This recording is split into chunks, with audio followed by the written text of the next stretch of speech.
Lorsque l'actualité s'affole, suivez Le Point sur Métropole. Le Point, tous les matins à 8h30, reprise 1h30. Le Point est une courtoisie de MSC Trading. MSC Trading, c'est plus pour moins. Le lait encore. Avec le lait en poudre encore, faites-vous plaisir encore et encore. Et la BNC. Le plan épargne BNC, une assurance pour votre famille et vos employés. Madame, monsieur, bonjour. Bienvenue à la rubrique Le Point de Radio et Télémétropole. Merci de votre fidélité, merci surtout de l'intérêt. Comme annoncé, nous avons le privilège, Georges Alain et moi, d'accueillir l'immortel Dany Laferrière, l'académicien. Il est en Haïti à l'occasion de Livre en Folie. Oui, et la 25e édition. La 25e édition. Nous sommes très contents d'avoir cette possibilité de lui poser certaines questions. Dany Laferrière, bonjour, bienvenue à Métropole. Bonjour, bonjour Georges. Bonjour Dany. Georges, bonjour. Bonjour Wendell et bonjour aux téléspectateurs et auditeurs de Métropole. Dany Laferrière, l'immortel, c'est ainsi qu'on vous surnomme, premier haïtien académicien. Ça se passe comment là-bas, le travail que vous faites? L'Académie a été instituée en 1635 par Richelieu, qui avait repéré quelques intellectuels qui se réunissaient dans une maison privée. Et l'État français a choisi d'étatiser, c'est-à-dire de rendre officielle cette petite rencontre entre intellectuels vers 1635. C'est une date assez intéressante parce que c'est en même temps la date de l'arrivée des Français à Saint-Domingue en 1635. Et donc il y a une coïncidence assez heureuse. Et finalement, le roi, que ce soit Louis XIII et surtout Louis XIV, a voulu donner les lettres patentes à l'Académie pour en faire une institution d'État. Mais l'institution de l'Académie ne dépend que du roi ou du président actuel, de personne d'autre. Et c'est pour ça qu'on se nomme l'immortel, parce que la devise de l'Académie, c'est à l'immortalité de la langue française, à l'immortalité de la langue française. Et l'épée de l'Académie veut dire qu'ils ont autorité sur la langue, même en présence du roi. Parce que si vous contestez la parole du roi, vous êtes passible de peine de mort, comme crime de lèse-majesté. Mais sur la question de la langue, l'académicien peut contester le roi. Tout ça pour vous dire que la France a pris très tôt la décision de faire de lui-même, c'est-à-dire ce pays, un pays d'intelligence. C'est ce que la France a exporté plus tard partout, c'est-à-dire produits de luxe, intelligence, intelligentsia. Ils ont donné un chemin extrêmement précis, extrêmement puissant aux intellectuels, d'où, par exemple, le roi Frédéric de Prusse avait dit « Je n'arrête pas Voltaire », et des années plus tard, des siècles plus tard, Charles de Gaulle avait dit « Je n'arrête pas Jean-Paul Sartre ». Donc, pour montrer que le chef de l'État ne peut pas arrêter le chef de l'esprit. Maintenant, on est combien d'académiciens? Oui, naturellement on est 40, mais il y a des morts, même si on dit qu'ils sont immortels. Ils n'arrêtent pas de mourir. Ce qui ne meurt pas, c'est la langue française, la langue qu'ils défendent. C'est à l'immortalité, on est 35, il reste quelques sièges, dont celui de Simone Veil, et celui de Michel Déon vient d'être occupé, et il n'y a pas longtemps. Et il y a aussi le siège de quelques écrivains de bonne taille, comme Max Gallo, qui n'est pas encore pourvu. Et donc il reste 5 sièges à pourvoir. Et l'Académie est composée essentiellement aujourd'hui de 40. De Français. De Français. Jusqu'à mon arrivée, il fallait être soit né en France, soit se naturaliser français pour entrer à l'Académie française. Et j'étais le premier à entrer, et sans être français, avec Julien Green. Mais Julien Green est né à Paris. Donc même s'il est resté toute sa vie américain d'une certaine manière, il est né à Paris. Donc pour que j'entre à l'Académie, il a fallu que le président de la République, François Hollande, réponde à la question. L'Académie française est-elle l'Académie de la langue française ou l'Académie de la France? Il a répondu, c'est l'Académie de la langue française. Donc à ce moment-là, tous les gens de tous les pays qui écrivent en français et parlent français peuvent entrer à l'Académie française si leur œuvre est justifiée et comme étant acceptable par l'Académie. Oui, alors Georges Alain est ici, les téléspectateurs peuvent le remarquer. Oui, il a beaucoup d'ouvrages. De Dany Laferrière, 5 au total. Pour avoir lu beaucoup plus que moi, Dany Laferrière, donc il est ici avec nous. Bon, oui, peut-être. Il y en a 5, mais j'en ai écrit 30. Oh oui, je sais, vous n'avez pas 30. 31 J'ai même. une dizaine. 31 même. J'ai une dizaine, mais c'est 5 ouvrages, ce sont les ouvrages qui m'ont marqué, vos ouvrages qui m'ont marqué. Et on reste un tout petit peu dans l'académie avant de parler un peu de livres. Wendell a posé la question comment ça se passe là-bas, mais moi ma question sur l'académie, c'est le nègre que vous êtes. Comment le nègre que vous êtes, allusion faite à comment faire l'amour avec un nègre sans se fatiguer, arrive à s'adapter? Est-ce qu'il y a un art que vous dégagez déjà pour pouvoir vivre l'immortalité en tant que nègre? Ah ben l'immortalité, je connais, je viens d'Haïti, c'est le pays sans chapeau. Le pays sans chapeau, et je suis arrivé là-bas avec aussi l'Egba, comme je l'ai fait dans mon discours d'introduction, dans mon discours de réception à l'Académie française. J'ai parlé de l'Egba, j'avais sur mon épée, et les épées faites par Patrick Villers, un dessin, un vévet, et de l'Egba. D'ailleurs, je l'ai dit dans mon discours, pour beaucoup de pays, la mort est une chose mystérieuse, mais en Haïti, c'est une chose mystique. Et donc, ça veut dire que l'idée de l'immortalité est une vieille idée haïtienne, puisque nous ne mourrons pas en Haïti, nous retournons en Guinée. Nous retournons en Guinée. Donc, c'est une idée, c'est une métaphore qui est mûrie. Mais je ne suis pas entré comme nègre, je suis entré comme écrivain. Ni même comme haïtien, ni même comme québécois. C'est-à-dire qu'à l'Académie, on prend... Parce que sinon, j'aurais eu des problèmes, parce que je serais contre. Je serais contre aucune particularité. Quand on rentre à l'Académie française, on rentre par son œuvre. Et là, dans cette institution, dans cette salle où je suis de la lignée de Montesquieu, qui est sur mon fauteuil, et d'Alexandre Dumas, et d'autres écrivains, dont le dernier, Hector Bianchotti.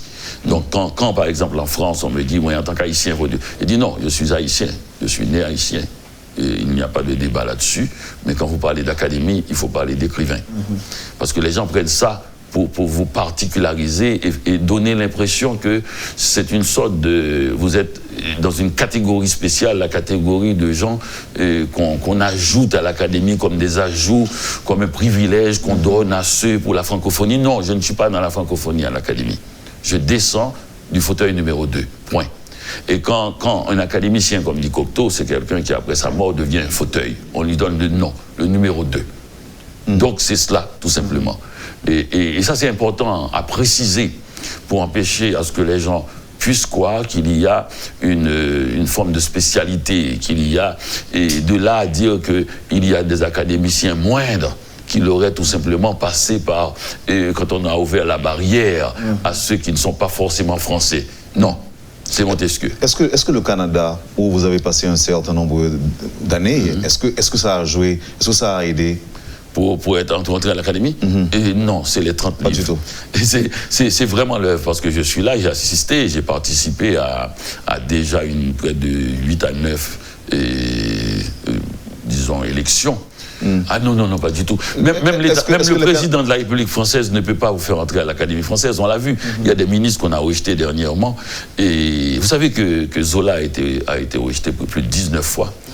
Que Voltaire a été rejeté au moins 2 ou 3 fois, que Hugo a été rejeté et il a fini par rentrer, que Balzac n'a pas pu rentrer. Donc c'est important de voir l'institution dans son parcours en général. C'est pour ça qu'on essaie de protéger l'institution de toute ingérence et particulière. Même le président de la République, le roi Louis XIV, ne voulait pas que La Fontaine entre parce qu'il était en bisbille avec La Fontaine et politique, réflexion politique. La Fontaine était contre Louis XIV. Eh bien, on l'a entré, malgré le roi. Malgré le roi. Oui. Excusez-moi, ici on peut dire que c'est votre contribution à la langue française. L'œuvre d'abord, qui est écrite en français, et entrer à l'Académie française ne veut pas dire que vous êtes un sujet de l'Académie, d'une institution chargée de défendre la langue française sous l'œil de l'Académie. Ça ne veut pas dire. C'est votre œuvre. Et à partir de là, vous êtes totalement libre. Vous dites ce que vous voulez. C'est pour ça qu'on attend à ce que l'œuvre soit bien formée, presque complète. Et les gens ont cet âge-là. Ils ne peuvent pas rentrer après 75 ans, mais ils peuvent rentrer avant 75 ans. On prend les gens qui ont une œuvre formée, qui ne dépendent plus de personne, qui sont des maîtres dans leur catégorie. Et on a plein d'écrivains comme ça. Marc Fumaoli est peut-être le plus grand penseur du XVIIIe siècle actuellement et même du XVIIe siècle sur la question de la conversation et de la relation. Et ce sont des sujets que ces gens-là, et Pierre Rosenberg est le plus grand spécialiste de Poussin, et il a été pendant longtemps directeur général, peut-être commissaire en chef du Louvre. Donc ce sont des gens, Michel Serres qui vient de mourir, est un grand philosophe et des idées, c'est quelqu'un qui a beaucoup discuté sur les technologies modernes.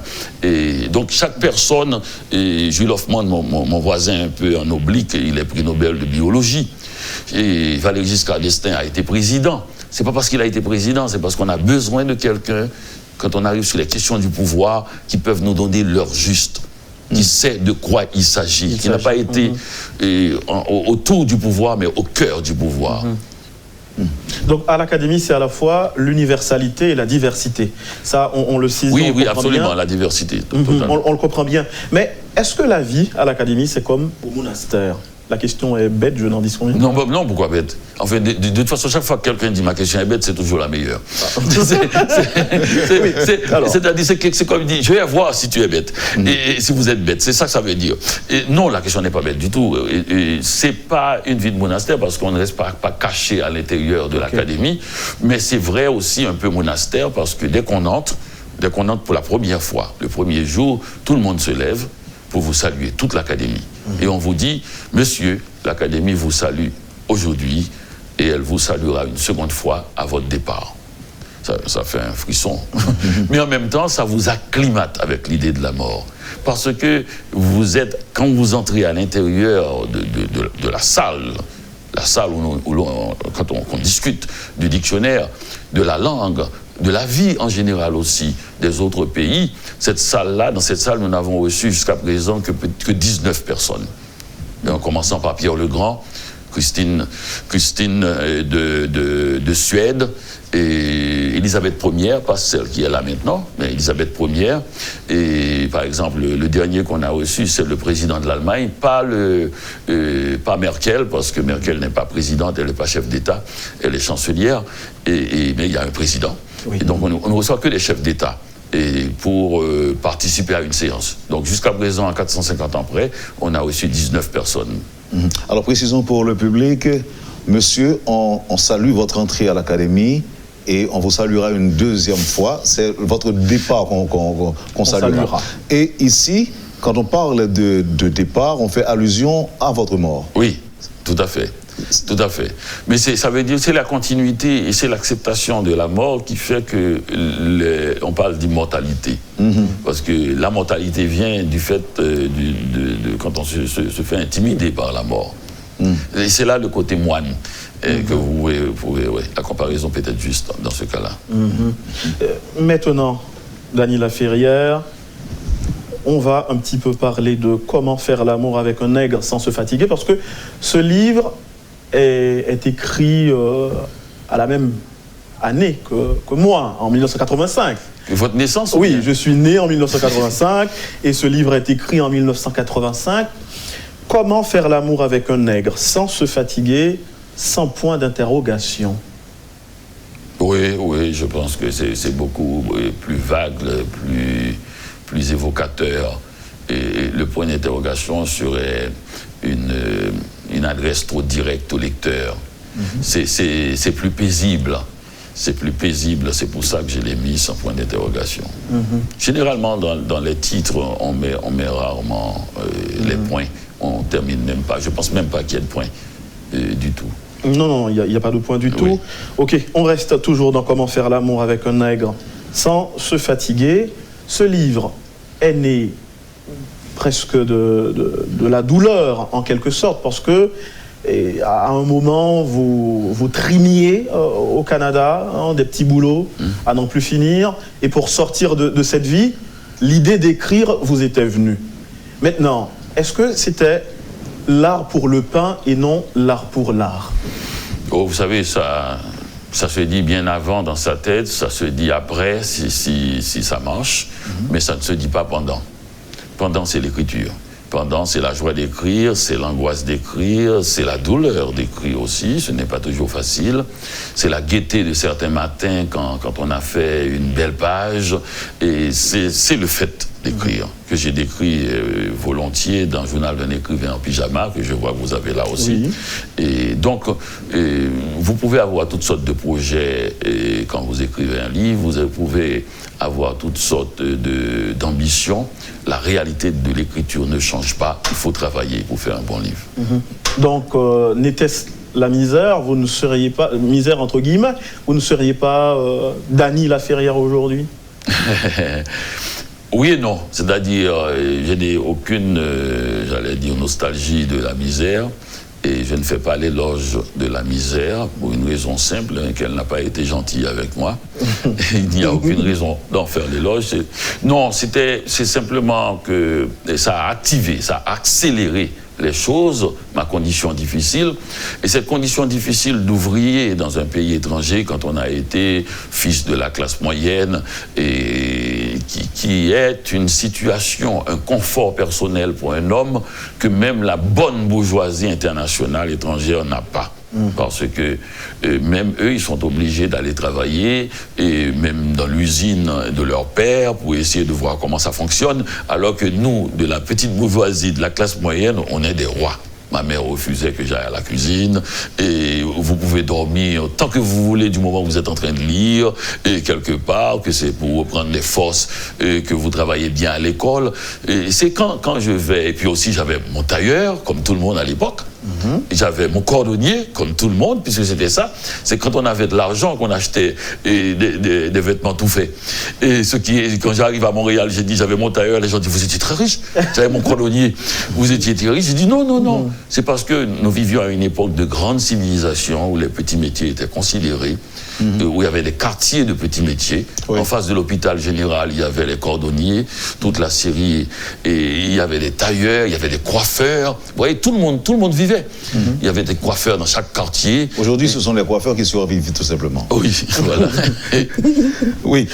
Et permettez, Georges, que je revienne à l'Académie.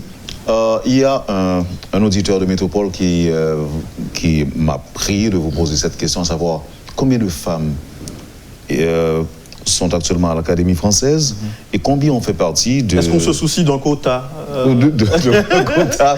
Et combien on fait partie de l'Académie depuis sa fondation? Depuis sa fondation, c'est étrange. Je peux dire, peut-être en 83 ou 85 que la première femme est entrée, c'était Marguerite Yourcenar, ce qui a fait grand tapage, ce qui a prouvé des discussions et a permis à des gens plutôt renfermés, plutôt d'avoir des opinions à l'Académie même. Sur la question de la femme. Mais sa candidature était, disons, pilotée, était prise en main par Jean d'Ormesson, et qui a beaucoup travaillé pour mon élection à l'Académie française, qui est un homme de grande ouverture, qui vient de mourir, qui est une icône de la littérature en France et de notre époque. Et depuis Yourcenar, on a eu Hélène Carrère-Dancos, qui est actuellement le secrétaire perpétuel de l'Académie française, et il y a Florence Delay. Il y a des gens, des fois, on ne les connaît pas, ça ne veut pas dire qu'ils sont moins bien que ceux qu'on connaît. Il y a la culture médiatisée et la culture. Oui. Et il y a aussi Danielle Salnave, qui est une intellectuelle de gauche, qui étudie beaucoup les questions d'éducation populaire et d'éducation tout court, la question de la lecture, et ça c'est très important. Dominique Bonnat, qui est romancière, portraitiste et biographe, qui a fait des biographies de Romain Gary, des biographies de toutes sortes d'écrivains, et même de Jean-Marie Roy, des biographies de peintres et de femmes surtout, de Colette, et il y a aussi... laissez-moi, vous voyez qu'il n'y en a pas beaucoup. Et déjà, je commence à me demander qui d'autre est à l'Académie française comme femme. Mais l'Académie, ces temps-ci, vraiment se pose sur la question de la femme, pas sur un point de vue de quota, parce qu'il faut garder la question de l'œuvre. Et la chose la plus difficile maintenant, c'est faire en sorte que les femmes puissent poser leur candidature. On ne peut pas vous prendre si vous ne faites pas une demande. Naturellement, il y en a qui veulent s'appuyer sur ça pour dire, vous voyez, elles ne veulent pas. Alors que nous savons très bien, c'est comme ça qu'on a écarté les Noirs, nous savons très bien, si pendant des siècles, les femmes n'ont pas vu les femmes à l'Académie comme modèle, elles ne viendront pas. Elles auraient l'impression aussi d'être insultées si elles ne parviennent pas à entrer, parce que dès qu'il y a une femme importante qui pose sa candidature, tous les yeux sont braqués sur elle, et si elle ne parvient pas, la dernière c'est Barbara Cassin, grand intellectuel du langage, philosophe du langage et tout. Donc on fait attention à cela, on essaie de regarder, de pousser les femmes à tenter d'entrer à l'académie, à poser leur candidature. Donc parmi les 35 que vous êtes aujourd'hui, on compte combien de femmes? Oh, peut-être 4 ou 5, alors Hélène Carrère d'Ancos, Florence Delay, Dominique Bonnat, Daniel Salnave, Barbara Cassin. Elles sont toutes françaises. Tout le monde est presque. Ceux qui ne sont pas français à l'Académie, c'est pas parce qu'ils ne sont pas français qu'ils sont là, ni il n'y a pas de statut particulier.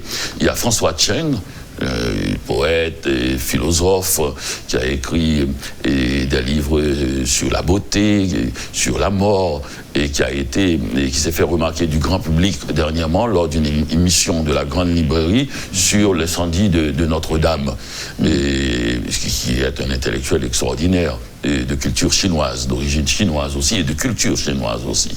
Il apporte la question des méditations dans sa poésie à l'Académie. Il y a Michael Edwards, qui est le premier anglais à entrer à l'Académie, et comme avait dit celui qui faisait son discours de réception, diantre, un anglais à l'Académie. Vous savez, c'est la fière Albion, c'est l'ennemi ancestral, et qui connaît tous les sons, tous les chants d'oiseaux du monde, et qui est un poète et qui enseigne aussi au Collège de France, qui est un peu l'alter ego de l'Académie, qui a été fondée par François Ier, je crois, et quelques dizaines d'années avant l'Académie même. Et le Collège de France, c'est une institution extrêmement extraordinaire. D'ailleurs, Yannick Laens a fait un cours cette année au Collège de France. Et donc, il a beaucoup parlé d'ailleurs de la culture, de la littérature haïtienne. Et donc, il y a quelques individus qui viennent d'un endroit. Il y a Amin Malouf, qui m'avait reçu à l'Académie française, bien connu des lecteurs haïtiens, parce qu'il a beaucoup parlé d'identité meurtrière, et c'est un Libanais extraordinaire. Et puis, il y a Andriy Makin, qui est un Russe, parce que francophonie ne veut dire pas uniquement africain et caribéen, ça veut dire aussi chinois, ça veut dire russe, ça veut dire anglais aussi. Et donc, il est un Russe, Andriy Makin, prix Goncourt, grand prix de l'Académie française, qui est rentré, je crois, l'année dernière. Votre épée d'académicien attire-t-elle des convoitises? Oui. Parce que c'est une épée en apparence très simple, mais dont les motifs sont tellement, illustrent tellement une réalité à la fois concrète et mystique. Et quand je décris l'épée avec la grande sphère et tout en haut et qui symbolise la Terre, et les deux petites sphères qui symbolisent les deux continents d'où nous sommes, c'est-à-dire le continent américain et le continent africain, qui forment la nature haïtienne, et si l'on peut dire, avec le bois de la poignée qui est l'acajou, qui est l'arbre même, si l'on peut dire, du vaudou, le vévet tracé finement, puisque le vévet est un dessin, ce qui montre que l'abstrait habite la pensée haïtienne, la réflexion, même de ceux qui ne savent pas lire, parce qu'un dessin, c'est beaucoup plus qu'une peinture parfois, parce que ça, c'est le trait fin et rapide. Donc il y a beaucoup de choses sur cette épée qui finit par une plume, en devenant une plume. Et cette plume, il fallait voir, ce serait un jour bien de voir une photo, on peut trouver ça sur Internet, et de cette épée qui est une œuvre de Patrick Villers. Et parce que c'est la première fois qu'on a employé une métaphore pareille, c'est-à-dire l'épée de l'académicien qui est en fait une plume. Alors, on pose d'autres questions, parce que c'est pas l'heure de Ce sera la dernière avant la pause. Eh bien, la dernière avant la pause, dans les colonnes du Nouvelliste et Daniela Ferrière, vous avez dit, je vous cite, « Vous n'êtes jamais en vacances ». Alors que dans les années 80, dans Ma vieille Ford, vous avez fait l'éloge de la paresse. Est-ce que vous avez grandi ou qu'est-ce qui se passe? Non. Et bien sûr, mais si on prend mes titres, L'art presque perdu, de ne rien faire. De rien faire, je suis fatigué. Je suis fatigué, journal d'un écrivain en pyjama. En pyjama, oui. Le charme des après-midi sans fin. Et vous savez qu'on le dit souvent, ceux qui parlent beaucoup de ne rien faire sont ceux qui travaillent plus. Ce que j'appelle, je ne suis jamais en vacances. Et je suis toujours en vacances et jamais en vacances. Toujours en vacances, ça veut dire qu'il y a de plaisir dans ce que je fais. Okay. Ce que j'aime ça, même lui, il peut répondre. Il prend plaisir, il travaille sur... Nous avons la chance, certaines personnes, parce que nous avons travaillé beaucoup aussi en amont, mais d'autres personnes ont travaillé aussi et n'ont pas cette chance. C'est-à-dire de travailler dans ce que nous aimons. Quand j'écris un livre, je ne peux pas dire que je suis au travail. Il y a un travail là-dedans. Mais je ne suis pas au travail, je suis dans la construction de ma sensibilité. Je suis sur des fondamentaux, sur des choses profondes en moi. Ce n'est pas un travail. Ce n'est pas un travail, selon le dictionnaire qui dit travail, instrument de torture, instrument pour ferrer les chevaux. Donc la définition implique une torture. Ce n'est pas une torture. Quand je vous parle là, ce n'est pas un travail. Je viens, je suis très content d'être là. On parle de littérature, de choses que j'aime. Ce n'est pas un travail. Mais le travail a été fait en amont. Je suis là parce que j'ai écrit ces livres. Parce que j'ai lu les livres et un peu durant toute mon enfance, mon adolescence. Donc j'ai travaillé toute ma vie pour ne pas travailler. Et je continue. On va observer la pause et au retour, je verrai avec Dany si au niveau de l'académie, on travaille sur des néologismes, oui, sur de l'haïtianisme aussi, à intégrer dans le dictionnaire français. Est-ce que vous comptez faire entrer dans le dictionnaire un mot originellement haïtien? Haïtien. Et puis une petite réaction, et, si quelqu'un dit par exemple Dany, un monument, le monument haïtien aussi solide que la Ferrière, aussi immortel que la citadelle, qu'est-ce que vous répondrez? Merci. Vous donnez la réponse après la pause. Vous suivez, madame, monsieur, la rubrique Le Point de Radio et Télémétropole. L'immortel Dany est notre invité ce matin. Merci de l'intérêt. À tout de suite après la pause. Le Point est une courtoisie de MSC Trading. MSC Trading, c'est plus pour moins. Le lait encore. Avec le lait en poudre encore, faites-vous plaisir encore et encore. Et la BNC. Le plan épargne BNC, une assurance pour votre famille et vos employés. Merci, madame, monsieur, de votre patience. Merci de l'intérêt. C'est l'immortel Dany Laferrière que l'on reçoit à la rubrique Le Point de ce matin. Il y avait deux questions. Alors, il y avait une question pendante, oui. Oui, question pendante sur des mots haïtiens que vous souhaitez intégrer dans le dictionnaire français. Est-ce que vous y travaillez? Oui, d'autant plus qu'on va faire une révolution sur la question du dictionnaire l'année prochaine, quand on aura terminé la 9e édition. Ce qui veut dire que déjà, on est sur tous les supports gratuitement et pour tous les pays. Et ça, c'est déjà une révolution. Mais on va éditer, on va publier, si l'on peut dire, on va mettre en ligne et toutes les éditions en même temps. Ce qui veut dire que si vous cliquez sur un mot, vous aurez le mot, sa définition, dans toutes les éditions, les 9 éditions d'un coup, et vous pouvez voir comment le mot bouge. Et vous pouvez comprendre aussi et pourquoi l'Académie est toujours là et qu'elle travaille inlassablement, comme une fourmi. Les gens veulent de plus en plus que l'Académie se médiatise et se présente sur la scène. Mais c'est un travail de bénédictin, c'est un travail, c'est le même dictionnaire que nous refaisons, selon, disons, la compréhension des académiciens présents et selon aussi la sensibilité de l'époque. C'est-à-dire le même mot ne veut pas dire la même chose. Le mot race, par exemple, qui définissait le monde en race blanche, race noire, race jaune, on ne peut plus définir le monde de cette manière. Et l'époque a changé. Le mot n'a pas bougé, il faut le définir, puisqu'on l'emploie. Mais nous devons trouver d'autres définitions. Donc la langue est évolutive en ce sens. La langue est évolutive. Et pourquoi l'Académie a beaucoup moins de linguistes, beaucoup moins de lexicologues et plus d'écrivains et plus de gens qui ont des spécialités sur la peinture? C'est parce qu'on fait une académie, j'allais dire, d'artistes et d'écrivains. Et c'est pour donner une forme spéciale à la langue. On accorde beaucoup d'importance à l'emploi des mots par les écrivains.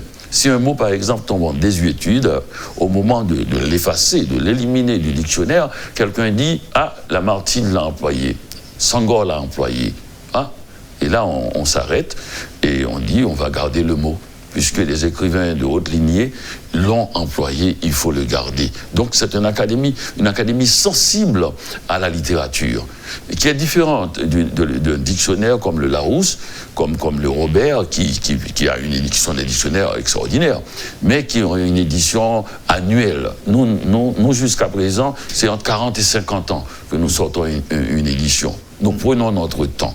Est-ce qu'il vous arrive parfois, Daniel Laferrière, de lâcher un ou deux mots créoles à l'académie?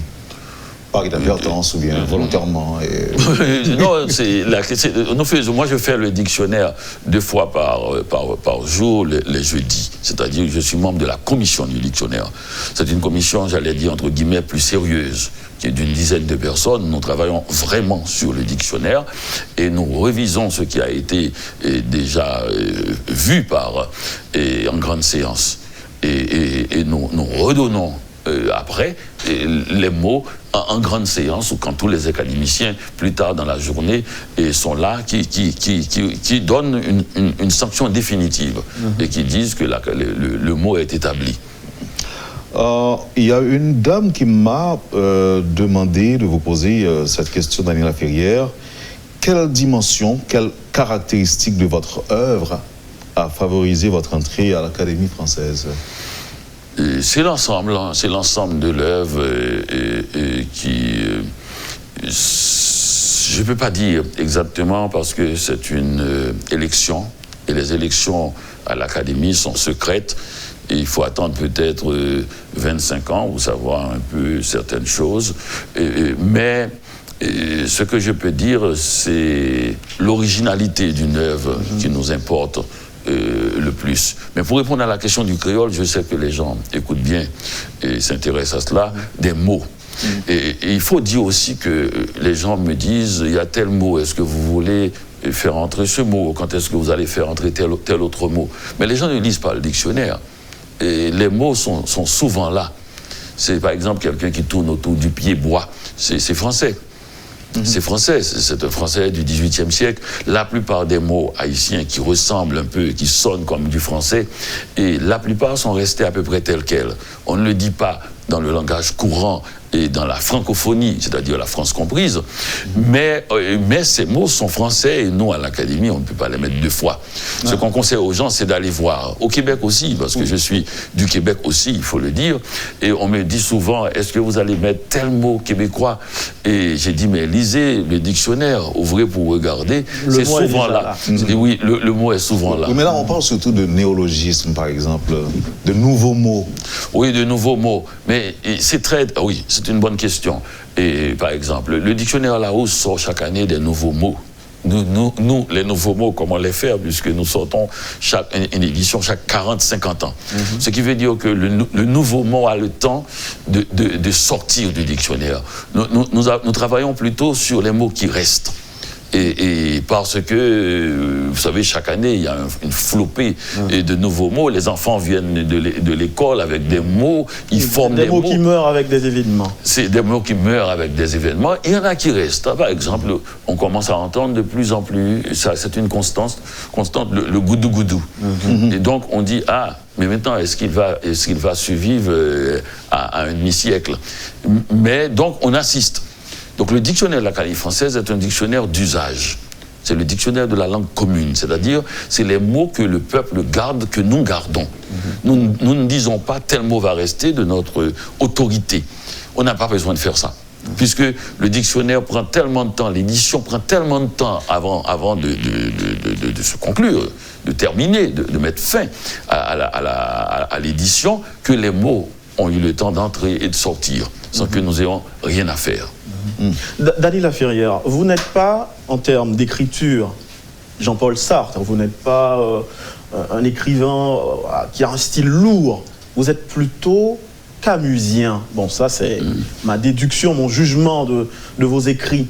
Comment un écrivain qui utilise des mots si simples, des mots, je dirais, que ma grand-mère, qui n'a pas eu son certificat, utilise, a-t-il pu connaître un tel succès? Est-ce que votre art, c'est la simplicité? Oui, bien sûr que je n'ai jamais compris quand je lisais les romans haïtiens quand j'étais enfant, les livres surtout intellectuels. J'étais toujours étonné de cette distance, de cette différence même de personnalité entre la personne qui me parle et le texte qu'il a écrit. Oui. Je me suis toujours dit, ce serait intéressant s'il écoutait ce qu'il disait à l'oral et s'il pouvait le transcrire le plus directement possible. Donc vous écrivez comme vous parlez? Oui, non, j'écris moins bien. Et j'écris moins bien, parce que je n'accorde pas beaucoup d'importance. J'essaie de parler plus élégamment que j'écris. Et j'essaie d'écrire le plus simplement possible pour faire en sorte que le mot disparaisse et cède la place à l'image. Et quand j'écris, j'aimerais bien que les gens voient plutôt qu'ils entendent. Donc, il y a des écrivains de différentes façons. Je ne suis pas ni le meilleur, ni le seul. Donc, il y a des écrivains de la vue et des écrivains de l'oreille. Et même des écrivains de la bouche. C'est-à-dire des gens, quand on les lit à haute voix, et on sent les mots vivre dans votre bouche. Il y a des écrivains de la vue. Moi, je suis un écrivain de la vue. Je suis plutôt un peintre.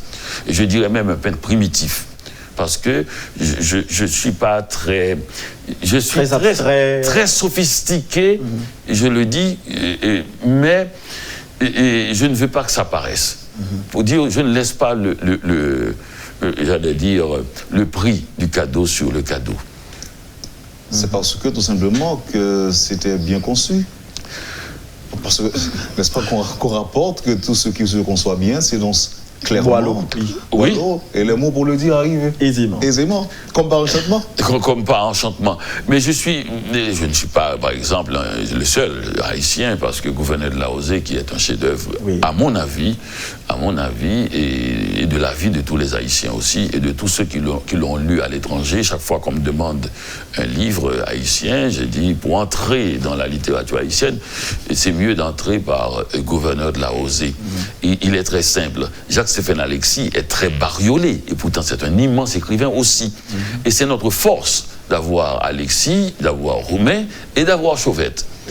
C'est notre force. Nous avons 3 écrivains qui sont vraiment les icônes, c'est-à-dire Roumain pour la paysannerie et le communisme aussi, Alexis pour la ville et le communisme aussi, et Chauvette qui est beaucoup plus complexe. Beaucoup plus complexe parce que son écriture, son imaginaire sont une sorte de laboratoire de l'époque, et elle a été le premier à signaler l'arrivée de ce type de pouvoir et qui s'arme avec des individus peu respectables qu'on a appelés les Inglins, Soussoulouk, les Inglindous plus tard, les Tontomacoutes avant ça, les Chimères. Donc, et je pense que Chauvette, dans Amour, colère, folie, a été la première à mettre le droit là-dessus de manière presque clinique. Clinique et sans perdre de vue l'esprit de la langue et la grâce du style. C'est comme une chirurgie. Oui, je pense qu'Amour est un des plus beaux livres de la littérature haïtienne. Et même, je pense qu'Amour, colère, folie est un grand livre, mais je crois que ce serait bien pour les jeunes lecteurs qui sont plutôt, des fois, trop rapides et talonnés par l'urgence du présent, qu'un éditeur, un bon éditeur, devrait prendre, disons, contact avec les héritiers de Chauvette et sortir Amour. Et là, on aurait un chef-d'œuvre laconique et irréfutable. Et peut-être que les jeunes liraient encore plus Chauvette s'ils avaient un petit livre bref, Amour, presque le même nombre de signes que Gouverneur de la Rosée, et verraient aussi la force de Chauvette. Oui, c'est vrai. Et on reste un tout petit peu dans l'écriture. On est là certainement les questions de téléspectateurs à poser. Aussi. Oui, vous dites dans le journal d'un écrivain en pyjama, notre manière de marcher, de nager, de rire ou de danser peut donner une certaine indication sur notre façon d'écrire. Oui, enfin, le corps, tout à fait, le corps et l'esprit. Je crois qu'il faut se rapprocher de son corps, qu'il faut se rapprocher de son être. L'un des drames de la littérature haïtienne, je crois, même pour des écrivains de la taille de Roumain, même pour Gouin de la Rosée, c'est que, pour moi, les écrivains ont tous parlé de choses qu'ils ne savaient pas totalement. C'est-à-dire même Roumain qui connaissait bien, qui allait en vacances, qui regardait, qui connaissait la paysannerie haïtienne, qui est allé comme ethnologue, n'était pas paysan. Donc le grand roman de la littérature haïtienne sur les paysanneries n'est même pas lu par des paysans non plus. Et donc ça veut dire qu'il n'est pas paysan, ses lecteurs ne le sont pas. Et il y a un problème. On n'est pas arrivé à... Je ne parle pas du tout, c'est pas un éloge de l'autofiction et de l'autobiographie, mais on n'a pas de grands écrivains qui s'est approché de sa classe, de sa zone. Il y a peut-être Lionel Trouillot, mais il n'y a pas, je dirais même Émilie Prophète aussi. Mais on n'a pas. Et Gary Victor, qui est un des grands romanciers contemporains, et qui s'est baladé dans tous les surréalismes haïtiens. Et plutôt, je l'attache plutôt à des thèmes de la société haïtienne. Le vaudou, et la dictature, la fantaisie et surréaliste. Mais je ne peux pas dire que je connais bien Gary Victor quand je le lis. Et ça ne veut pas dire qu'il faut qu'il le fasse, je veux dire. Mais c'est un problème, parce qu'à un moment donné, il faudra bien qu'on ait l'impression, ce que les Américains avaient trouvé assez tôt avec Hemingway, qu'on ait l'impression d'approcher l'individu en le lisant. Quelle est l'identité d'un Haïtien dans le monde francophone? Ou quel est son poids? Quel est le poids de son identité? Et culturel totalement, uniquement. Sinon, c'est la litanie, pays le plus pauvre de l'hémisphère, et les individus les plus démunis, 32 coups d'État, et toujours en manifestation, en contestation, ce qui est à son honneur plutôt, n'acceptant jamais la chose établie, mais c'est la culture. C'est-à-dire la musique, la peinture, la littérature, on est très fort. C'est-à-dire qu'il y a plus d'écrivains en France connus, haïtiens, que d'écrivains allemands, actuellement, contemporains. Il y a plus d'écrivains connus, haïtiens, en France, que d'écrivains allemands.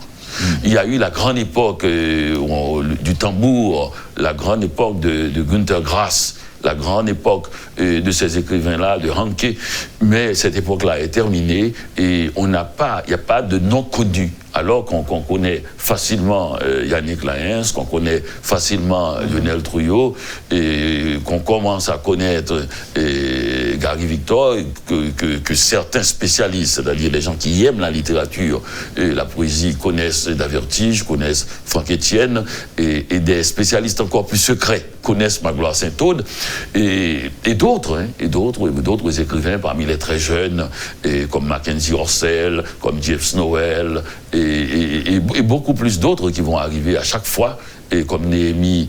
Et donc, il y a beaucoup d'écrivains qui sont connus et qui reviennent, et comme Louis-Philippe d'Alembert avec des livres, qui va paraître un livre à la rentrée, et dont on attend beaucoup.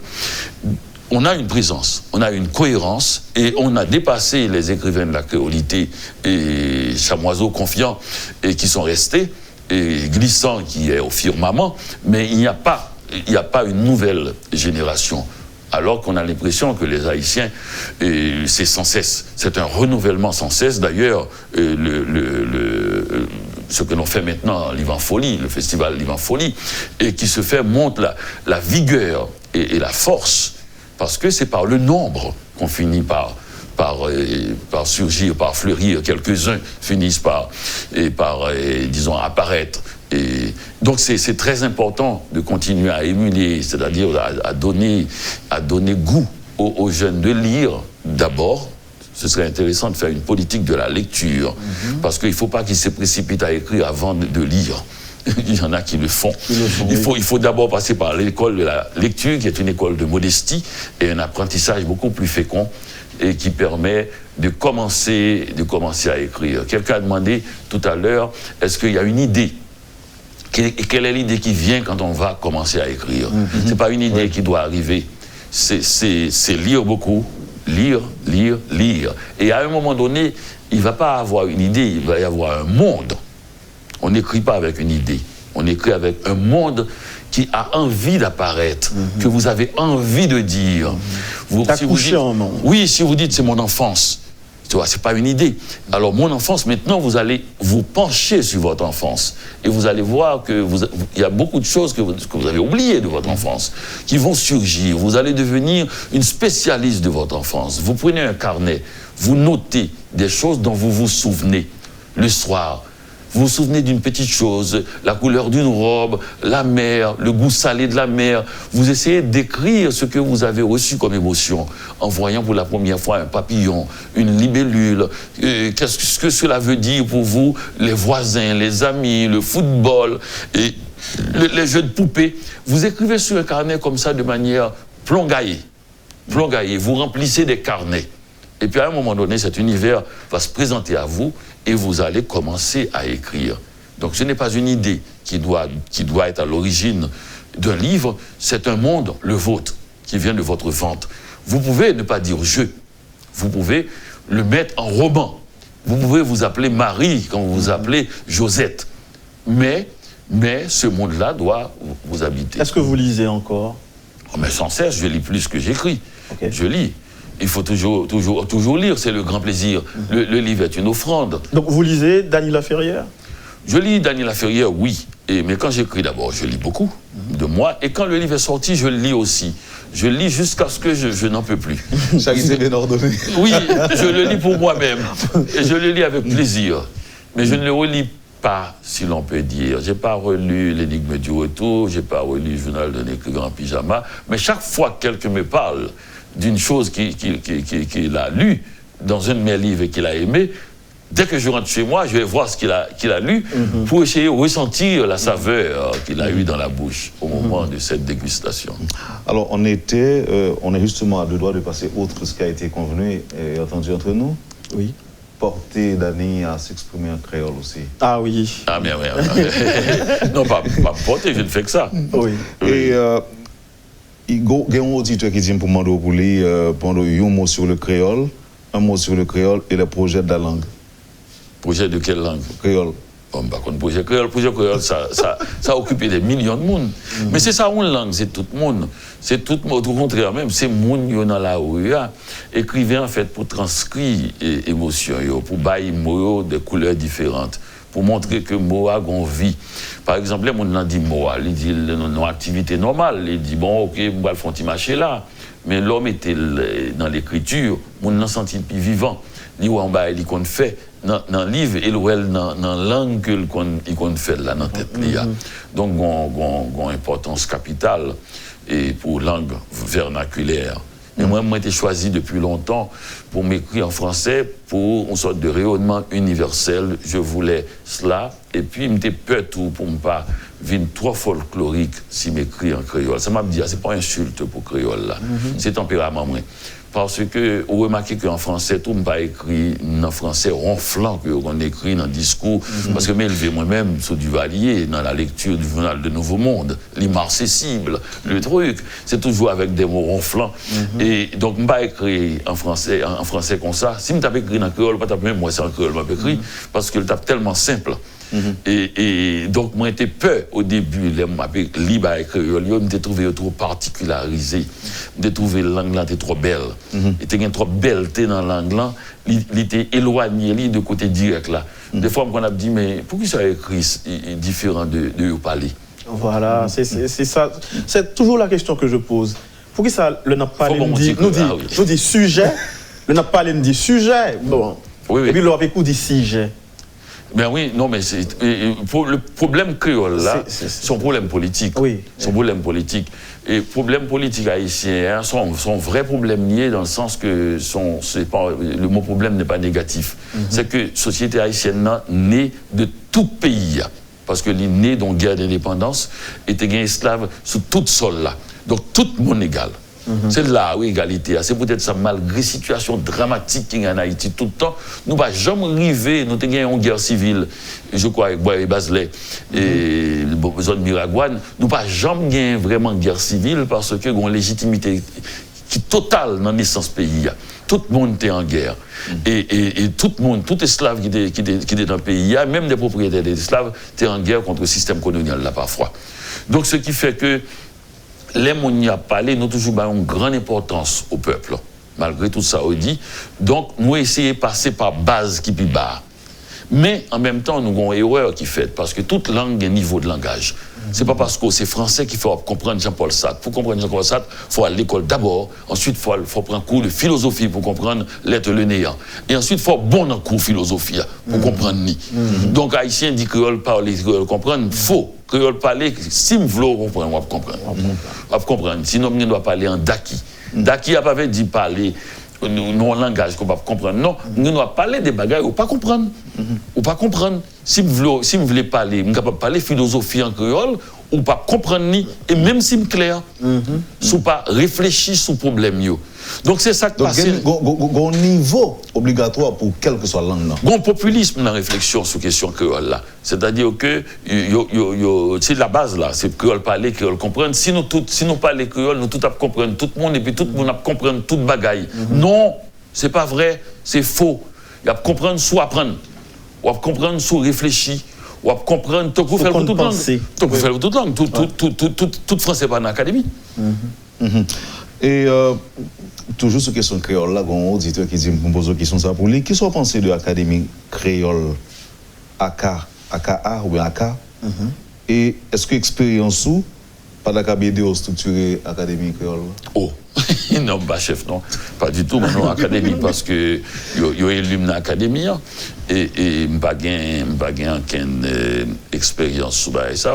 Nous sommes écrivains, c'est vrai que moi travaille sous dictionnaire chaque jeudi depuis 4 ans.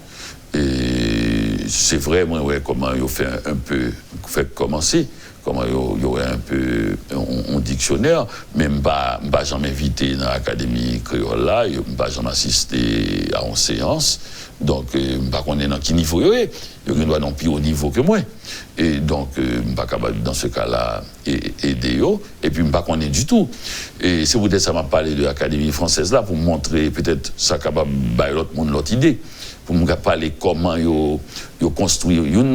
Bagaille, ils construisent une académie, c'est pour construire une mythologie, c'est pour faire en sorte que les gens n'y a pas les.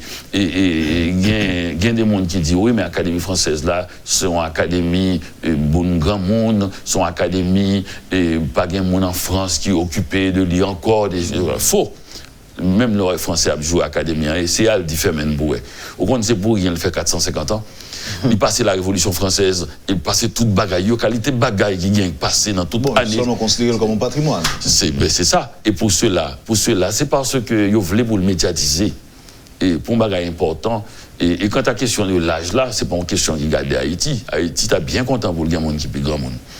Et c'est tout simplement un échec de notre médecine, de notre condition politique, économique, de la misère, de la famine. Son échec de l'humain lié. Donc on ne peut pas jouer au monde parce qu'au grand monde, nous ne sommes pas habitués à ça.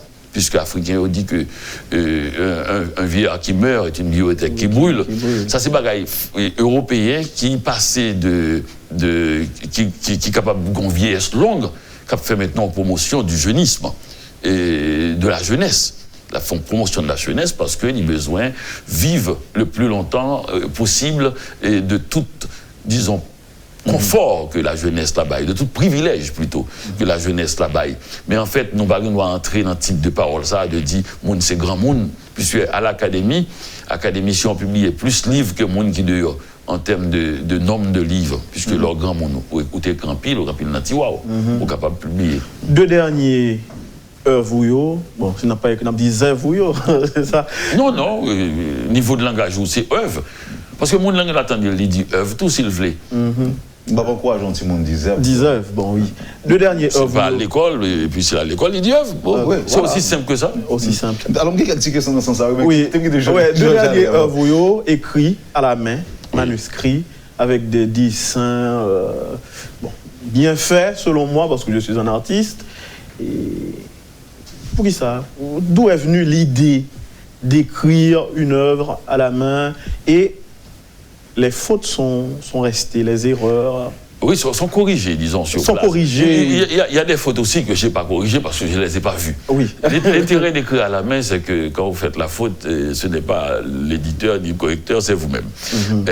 Vous êtes corrigé par tout le monde. Oui. Mais en même temps aussi, la force de cette œuvre, entre guillemets, dans le sens, le fait de l'avoir fait à la main et de s'être montré nu, si l'on peut dire, et charme tellement le lecteur qu'il ne s'arrête pas à la faute. Quand il voit une faute, il dit, ah bon, on faute, il a oublié le S, les enfants, il a oublié parce que... tellement fait confiance. Oui, tête déchargée. Ouais. Mais c'est vrai que oui, ont tellement fort confiance. Et ça montrait aussi que la faute n'est pas aussi dramatique que les Haïtiens. C'est pas la faute qui est dramatique, c'est la faute de pensée qui est dramatique. C'est la faute de la langue et même maintenant, appareil électronique qui a corrigé le pauvre. C'est pas ça qui est le problème, c'est la faute de pensée. Il est vrai que certaines fautes, si les enfants font des fautes, s'ils mettent au singulier ce qui est au pluriel, c'est une faute de mathématiques aussi. C'est-à-dire qu'ils n'ont pas le sens du nombre.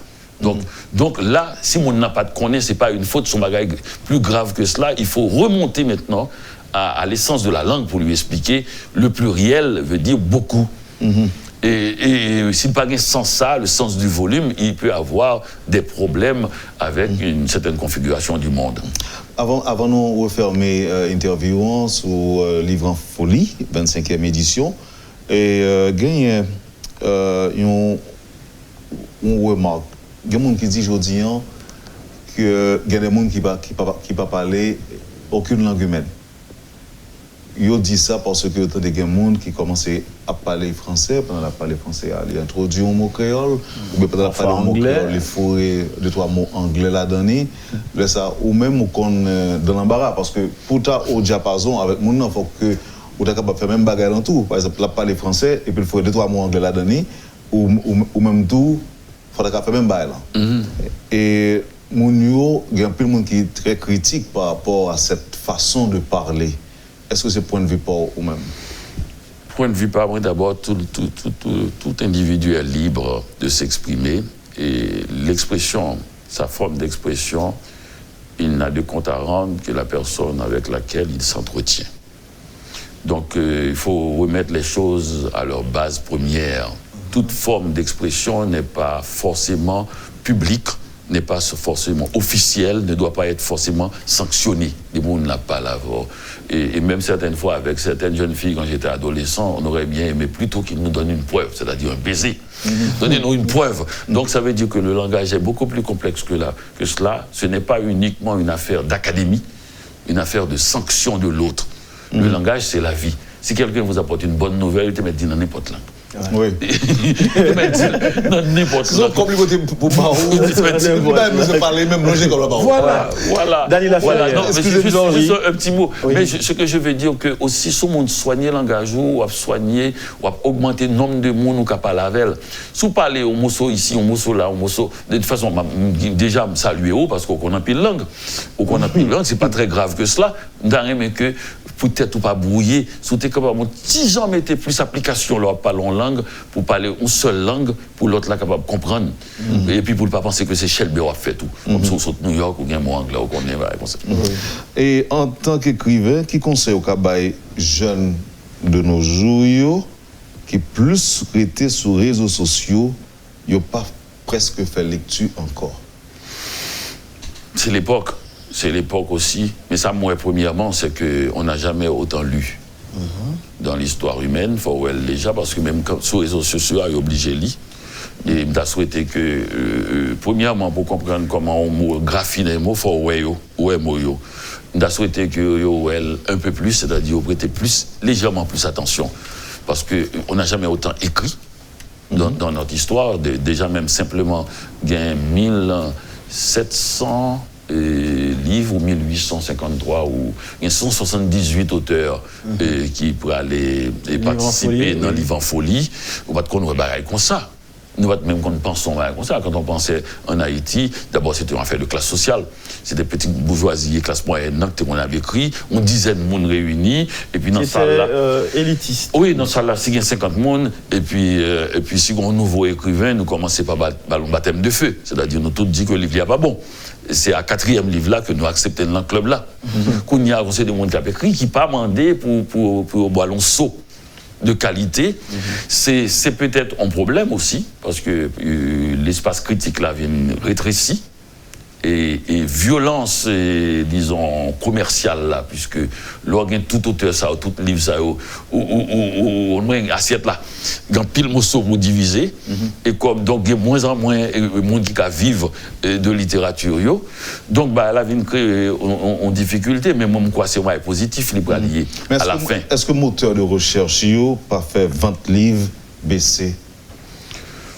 Il dit aux États-Unis que non. Qu'on avait eu peur de cela, mais que les gens retournent au livre papier. Et moi, je fais l'éloge du livre papier, d'ailleurs, même jusqu'à la main. Le livre papier est beaucoup plus moderne que le livre sur Internet.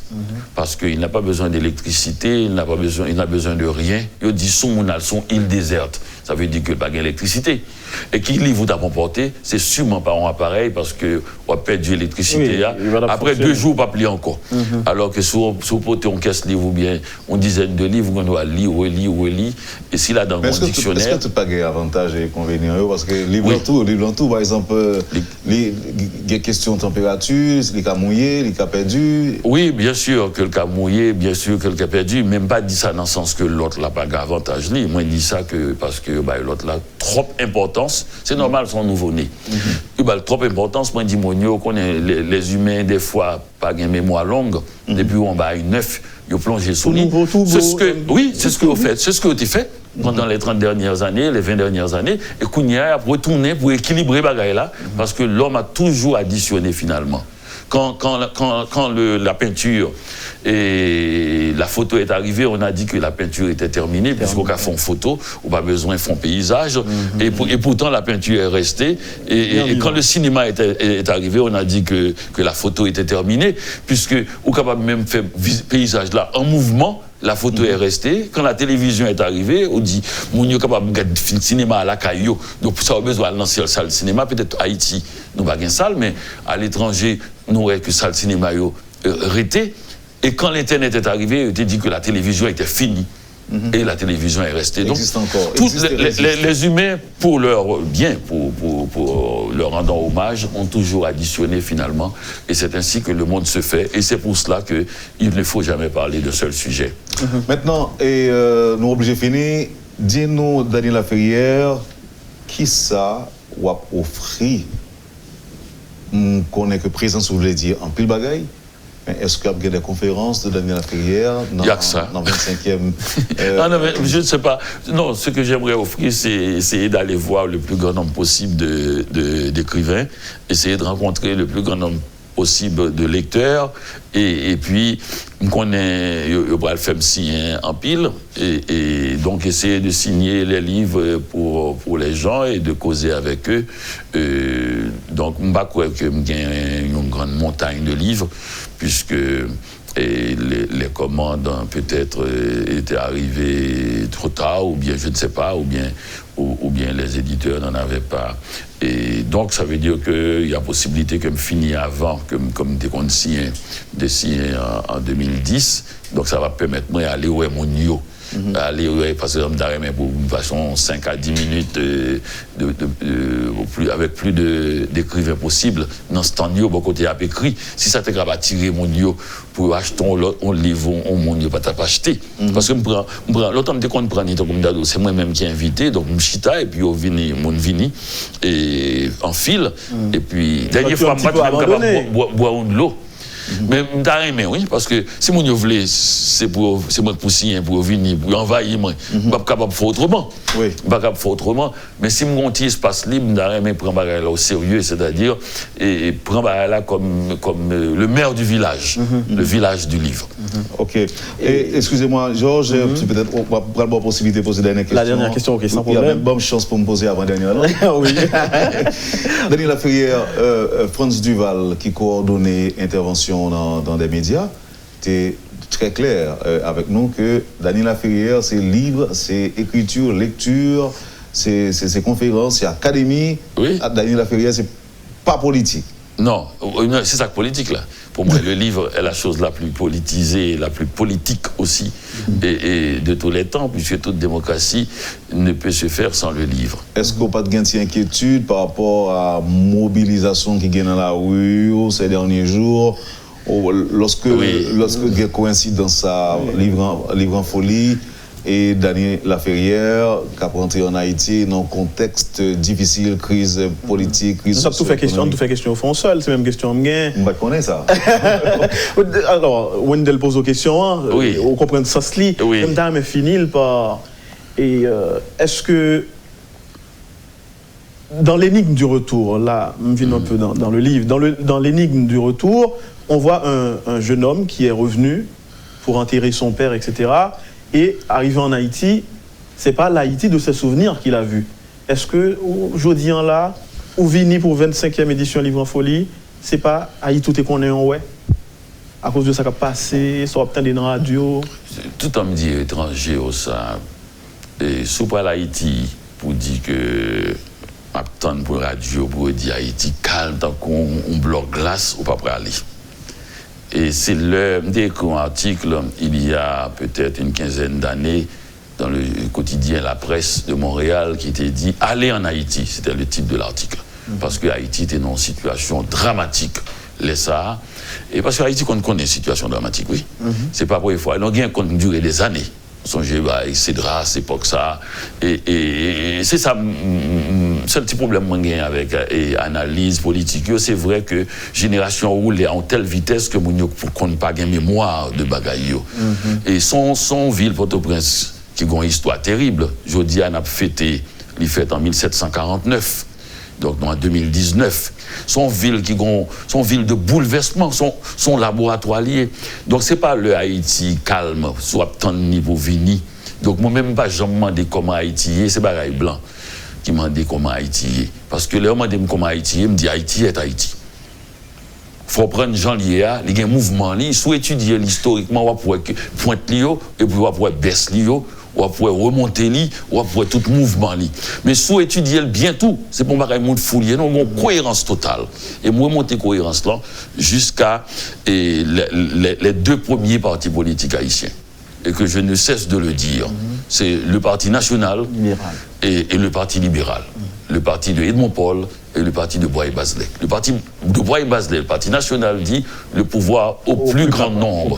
Et le Parti libéral dit le pouvoir au plus capable. Deux groupes ça que j'aime rencontrer dans la société. Donc, tu as toujours fait face à face. Daniel, nous sommes contents. Petit moment qu'on passe ensemble, bien que nous connaissons Daniel Apton tout, et pour deux mots, mais vraiment c'est un grand plaisir. Moi-même tout. Pour nous détendre et pour apprendre de haut tout, parce que c'est un objectif émission. Oui. Pendant que le public n'a pas prendre de haut, nous-mêmes, nous n'avons pas prendre. Oui. Et moi-même, je ne vais pas prendre de soi, pas prendre. Parce que c'est vrai, c'est les opposer aux bonnes questions, qu'on sortit des bagailles dans tête tout, ou fait connexion qui pas de fait, et puis on vient comprendre mieux, sortir comprendre. C'est ça l'écriture, c'est ça la réflexion. Et moi, je remercie publiquement Wendell de m'avoir permis de voler ma part d'immortalité. Hein. Pas prendre, mais plutôt voler. Parce que, selon moi, il n'y a pas plus grand voleur que l'écrivain. Hein. Absolument. Oui. Je pensais que ça y plutôt des lecteurs. Non, c'est l'écrivain qui est le plus grand voleur. Ah oui, il utilise des mots dont il n'est pas l'inventeur. On vole des vies aussi. On vole des vies. Mais la seule chance, c'est que c'est le voleur connu qui n'est pas recherché par la police. Et le voleur qui redonne. Oui, qui redonne. Voilà. Je multiplie les choses que j'ai prises et je les redonne au plus grand nombre qui s'appelle le lectorat. Voilà. Merci, messieurs. Voilà, madame, monsieur, vous avez suivi la rubrique Le Point de Radio et Télémétropole. Merci de l'accueil. Merci de l'intérêt. Passez une excellente journée avec nous et à demain. Lorsque l'actualité s'affole, suivez Le Point sur Métropole. Le Point, tous les matins à 8h30, reprise 1h30. Le Point est une courtoisie de MSC Trading. MSC Trading, c'est plus pour moins. Le lait encore. Avec le lait en poudre encore, faites-vous plaisir encore et encore. Et la BNC. Le plan épargne BNC, une assurance pour votre famille et vos employés.